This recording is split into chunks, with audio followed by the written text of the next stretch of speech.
에이펙이 걸어온 여정에 지금의 위기를 헤쳐갈 답이 있다고 믿습니다.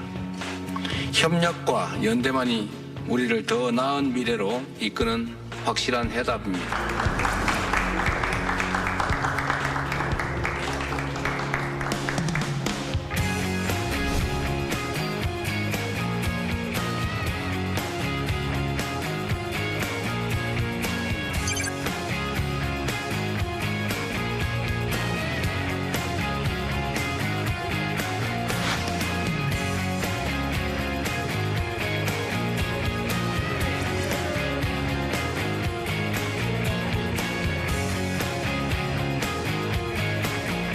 For Korea, this is an extraordinary opportunity Korea has abundance of. Deep technical and science capability.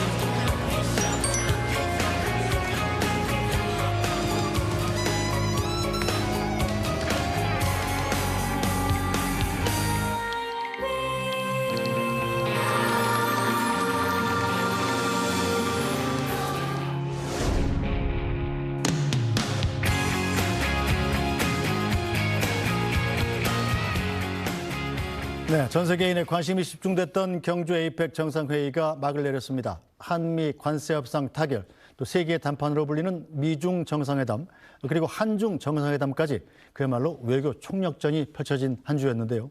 이번 에이펙 정상회의의 성과와 과제, 홍현익 전 국립외교원장과 짚어보겠습니다. 원장님 어서 오세요. 안녕하십니까. 네, 앞서 정치권 반응을 보니까 이번 에이펙 정상회의 총평이 좀 엇갈리던데. 자, 홍현익 원장께서는 외교 전문가로서 중립적으로 몇 점 주시겠습니까? 중립적으로 저도 90점은 넘을 것 같습니다. 상당히 높은 점수군요. A학점이죠. 네. 어떤 이유에서요? 굉장히 어려운 여건인데 이 주제 자체가 이 에이펙 정상회담은 자유무역과 다자주의인데 미국이 지금 여기 리더격인 미국이 보호무역과 관세 전쟁하고 있잖아요. 네. 그런 상황에서 경주 선언이라고 하는 저 모든 회원국의 그 의견을 집약해서 컨센서스를 이뤄냈고 그다음에 거기서 벌어졌던 이 한국과 중국, 한국과 미국, 한국과 일본 이 한반도의 가장 중요한 세 나라가의 양자 정상회담을 다 성공적으로 이끌어냈고 네. 거기다 덤으로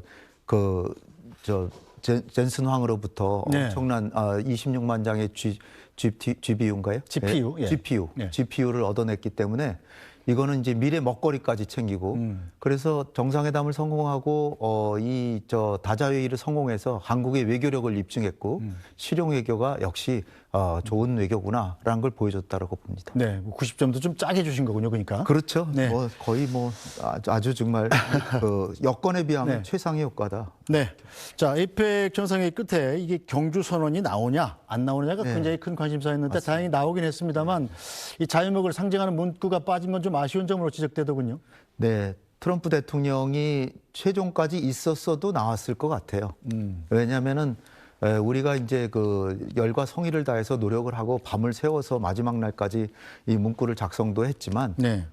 가장 중요한 거는 그 미국과 중국 간의 이 보호무역과 자유무역의 그 절충을 하는 게 중요했는데 그래서 사실 뭐 최고 강대국은 아직도 미국이잖아요. 그렇죠. 트럼프 대통령은 없지만 베센트 재무장관이 있어서 계속해서 이 자유무역 문구를 빼고 WTO 자를 이제 빼려고 그랬죠. 그래서 네. 강요 회의에서도 그 합의가 나오거든요. 네. 거기에 WTO와 자유무역 내용을 넣고 최고의 선언이라고 하는 경주 선언에는 그거 자체를 뺐어요. 그리고 이제 뭐 자유무역은 안 했지만 무역의 뭐 지능을 도모하고 거래 비용을 줄여서 활발한 무역이 네. 되도록 한다. 또 문화 창달, 또 한국이 자랑하는 문화 창조 외교. 이것도 에이펙의 성장의 발판이 된다. 뭐 이런 것도 넣고.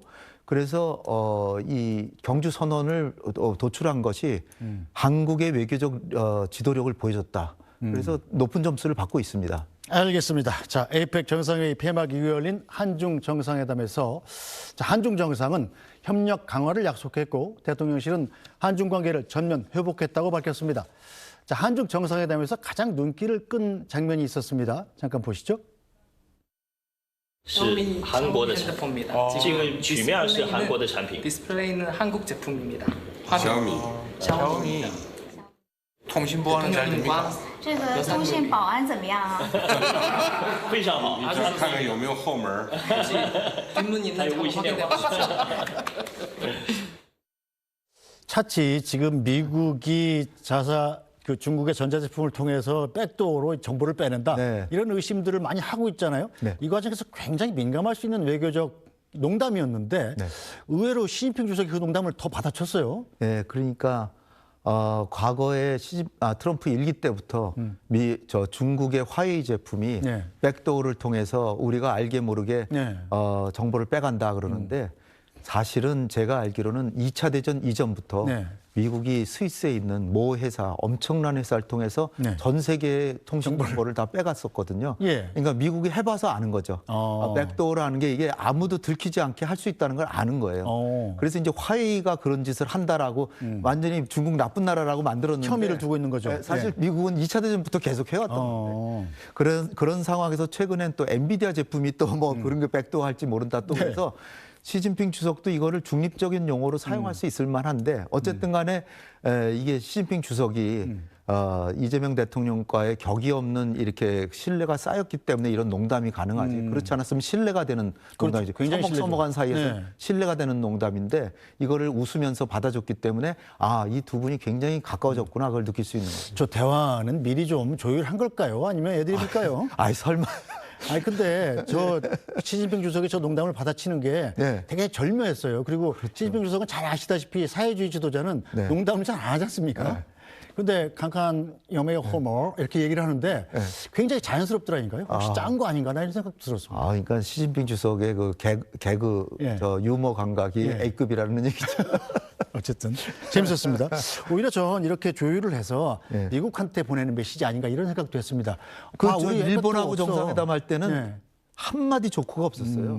일본하고 정상회담 할 때는 거꾸로 그 다카이치를 막 그냥 막 내리치고 막 그 무라야마 다마 그 중요한데 왜 이렇게 존중 안 하냐 막 그런 식으로 했거든요. 네, 한중 정상 사이에 신뢰가 상당히 쌓였다 이렇게 보시는군요. 자, 일단 한중 정상회담의 그럼 가장 큰 결과물 뭐라고 보십니까? 핵 잠수함 그것에 대해서 별 그 뚜렷하게 지적도 안 했고 네. 그다음에 이 보이스피싱이라든지 인터넷 범죄 이거를 공동 조사하자고 시진핑 주석이 먼저 얘기한 거예요. 네. 그다음에 FTA 2단계 협상도 우리가 원하는 건데 이거 하자 그랬어요. 네. 금융이나 서비스 부분 2단계 협상을 하자는 거예요. 이런 게 굉장히 저는 전향적이라고 봤고요. 그다음에 한한령에 대해서도 뭐 논의해 보자. 그다음에 서해 구조물 이것도 이 실무 협상을 통해서 저 좋은 방향으로 해보자 이렇게 했다는 거예요. 그렇다면은 이게 우리가 껄끄럽게 생각하는 게 정상회담이라서 그런지 이렇게 순조롭게 예. 협의를 통해서 잘 해결하자. 그리고 지금 나오는 얘기가 또 우리 정부가 또 뭐 대통령이 또 중국을 또 머지않아 갈 것 같아요. 가면은 더 좋아질 것 같습니다. 자, 일단 핵 추진 잠수함, 서해 구조물 같은 껄끄러운 의제에 대해서 속 깊은 대화는 좀 안 이루어진 것 같습니다. 속 깊은 대화까지 하기는 좀 그렇고 이게 뭐 방금 나온 뉴스잖아요. 네. 핵잠수함은. 그런데 어쨌든 간에 물론 아예 언급을 안 한 건 아닙니다. 모순이라는 용어를 사용했는데 모순이 있는 거를 순조롭게 해결해야 된다라는 용어를 박근혜 정부 때 사드 배치할 때 박근혜 대통령하고 시진핑 주석이 정상회담할 때 그 모순 문제를 해결해야 된다 뭐 네. 이런 얘기를 사용했는데 요번에 또 사용했다는 거예요. 그동안 통 안 하다가. 네. 그래서 역시 중국의 지도자들은 이렇게 은유법이나 이렇게 멀리 내다보고 전략적으로 용어를 구사하는구나 하는데 어쨌든 중국이 이걸 흔쾌하게 받아들이지 않은 건 사실이죠. 네. 그렇지만 거기에 대해서 직접적으로 지적해가지고 이거를 뭐 우리에게 한한령 하듯이 그럴 것 같지는 않은 모습이라서 다행입니다. 네, 자 시진핑 주석이나 중국 정부가 자, 우리 이재명 정부를 어떻게 보고 있는지도 좀 궁금합니다. 일각에서는 아니 뭐 중국에 더 친할 줄 알았는데 네. 오히려 미국에 더 경도되고 있는 것 아니냐 이런 시각도 있다고 들었는데요. 그렇죠. 사실 이재명 정부 들어와서 윤석열 정부한테 하도 돼가지고 그렇죠. 하도 돼서 이제는 한중 관계가 좀 제대로 됐구나. 그리고 시진핑 주석도 한한령 이제 풀어줘야 되겠다라고 속으로 생각하고 있었는데 이게 그 관세 전쟁 때문에 네. 계속해서 미국이 막 뭐 압박하고 밀어닥치고 막 그러고 그런 차제에 한일 정상회담, 한미 정상회담부터 했었기 때문에 그리고 그 전엔 또 G7 정상회담 또 서방하고 계속 만난 거잖아요. 네. 그러니까 어떻게 보면 중국이나 러시아는 전쟁 중이니까 우리가 지금 갈 수는 없고 그래서 중국을 우리 대통령이 못 가신 건데 그 중국에 이제 신경을 써야 될 때가 된 거고요. 일단은 엊그저께까지만 하더라도 중국에서 한국의 이재명 정부에 대해서 약간 좀 실망했다 그럴까? 네. 이렇게 너무 일본하고 미국하고 가까워지니까 그런 생각들을 했을 법한데 요번에 이제 다시 반전하는 계기를 만들어서 제가 말씀드렸듯이 대통령께서 이제 또 중국을 방문해서 네. 또 좋은 또 환담을 나누고 가면 더 가까워지지 않을까 그렇게 기대를 해봅니다. 네, 저 한중 관계가 뭐 제가 사드 사태 때 네. 베이징 특파원으로 3년을 있어봐서 아, 하는데 그러셨어요? 완전히 달라졌거든요. 네, 네, 그때 이전과 이후로 나뉠 수 있을 네. 만큼인데 네. 자 그렇다면 중국이 한한령도 해제할 가능성이 있다 이렇게 보십니까? 한한령은 냉철히 말해서 중국은 하여튼 자기네들이 부과한 적이 없다라고 했다고 한 적이 없다고 그러죠. 예. 없다고 하기 때문에 안 한다고 할 수가 없어요. 네, 그러니까 어떻게 할까 행동으로 보여주죠. 네, 그러니까 서서히 한 발짝 두 발짝씩 해서 지방으로 퍼져나가면서 완전히 해결되는 방향으로 갈 거라고 저는 기대를 하는데요. 그 만찬장에서도 우리 박진영 씨인가요? JYP. 네, 예, JYP. JYP 대중교류위원회 네, 위원장이죠. 그런 직책을 갖고 네. 있는데 시진핑 주석이 이 한국 가수들 박진영 씨 같은 경우에 뭐 이를테면 베이징 공연을 한번 검토해봐라라고 왕이 부장한테 지시했다라 그래요. 근데 아직 그것이 공식적으로 한 건 아니기 때문에 물론 이제 기다려 봐야 되지만 일단 시진핑 주석이 그런 움직임을 보인다는 게 긍정적인 메시지는 분명합니다. 알겠습니다. 자, 한미 정상회담도 좀 짚어보겠습니다. 자, 관세 협상 극적으로 타결이 됐고요. 또 안보 분야에서 수건 사업이던 이 핵추진 잠수함. 이 우리 이재명 대통령은 이 핵추진 잠수함에 연료를 좀 공급받게 해달라 이렇게 요청을 했는데 약간 다소 엉뚱하게 트럼프 미국 대통령이 이 핵추진 잠수함 건조를 승인한다. 그것도 미국의 필리조선소에서 이렇게 받아버렸어요. 네. 이거 어떻게 봐야 됩니까? 뭐 화끈한 거죠. 근데 사실은 이재명 대통령이 워낙 3,500억 달러 협상을 하면서 네.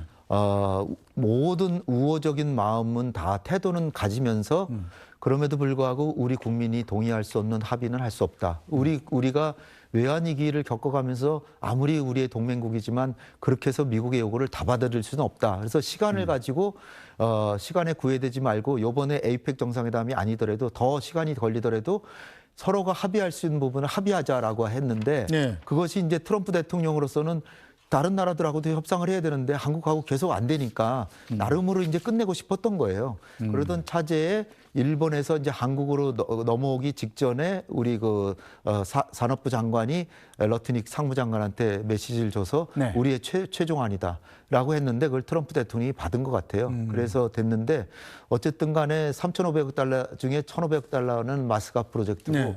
2천억 달러인데 2천억 달러를 사실은 우리가 1,000억 달러 이전으로 했으면 참 좋았을 텐데 근데 아마 우리 정부에서도 그거를 더 2천에서 깎으려면 다른 부수 조항들을 못 받았을 거예요. 그렇기 네. 때문에 근데 2천억 달러를 받고 10년 분할로 하는 대신에 여러 가지 손해를 보지 않게 하는 조항 그리고 투자처를 상위해서 하는 거 네. 등등 해가지고 만약에 문제가 생기면은 또 따로 또 협상해서 또 네. 금액을 줄일 수도 있고 이런 것들을 넣음으로써 서로가 윈윈하는 게임을 했다 이렇게 볼 수 있겠습니다. 알겠습니다. 자, 이번 외교 슈퍼위크의 또 다른 주인공 단연 엔비디아의 젠슨 황이 아니었나 싶습니다.